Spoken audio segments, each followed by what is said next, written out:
और एक बड़ा तबका ऐसा भी है जो कहीं जश्न मना रहा है उनकी मौत को लेकर कि रिप्रेसिव रिजीम थी।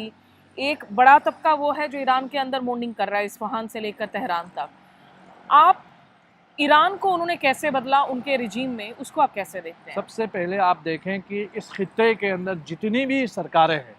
उनका कहीं ना कहीं जो कंट्रोल है, रिमोट कंट्रोल है, या तो इजराइल के हाथ में या अमेरिका के हाथ में है।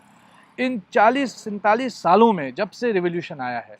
ईरान ने सबसे बड़ी जो चीज़ अपने अंदर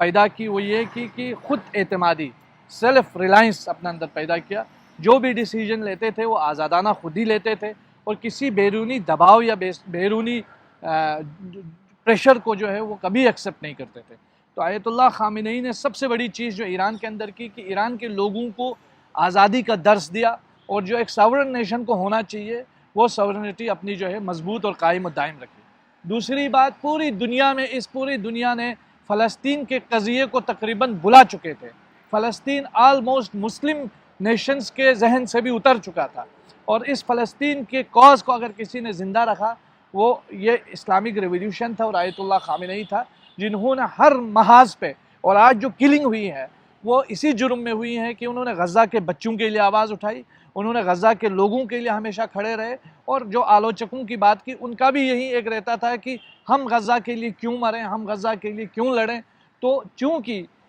ईरान का जो सिस्टम है वो एक आइडियोलॉजिकली डीप रूटेड सिस्टम है, तो वहाँ इस बात की इजाज़त ही नहीं है कि आप इन मुस्तज़ब और मज़लूम को देखें और ख़ामोशी बरतें। यही वजह है कि आप अभी हाल ही में देखें, पिछले 1-2 महीनों में जिस तरीके से डोनाल्ड ट्रंप सब लोगों की तौहीन कर रहा है, पूरी दुनिया के लोगों को बुली करने की कोशिश कर रहा है और एक इंटरनेशनल गैंगस्टर की तरह ट्रीट कर रहा था, उस पूरे दुनिया के अंदर एक ऐसी ताकत, एक ऐसी आवाज़ और एक ऐसी मजबूत आवाज़ आयतुल्लाह खामेनी की थी, जो ट्रंप की आंखों में आंखें डालकर जो है बात करने का जो हुनर है, जज्बा है, जोश है, वो दिखाते थे, वो सिखाते थे। यही वजह है कि एक मुमताज़ पोजीशन में ईरान को लाके खड़ा कर दिया और एक सॉवरेन नेशन के तौर पर ईरान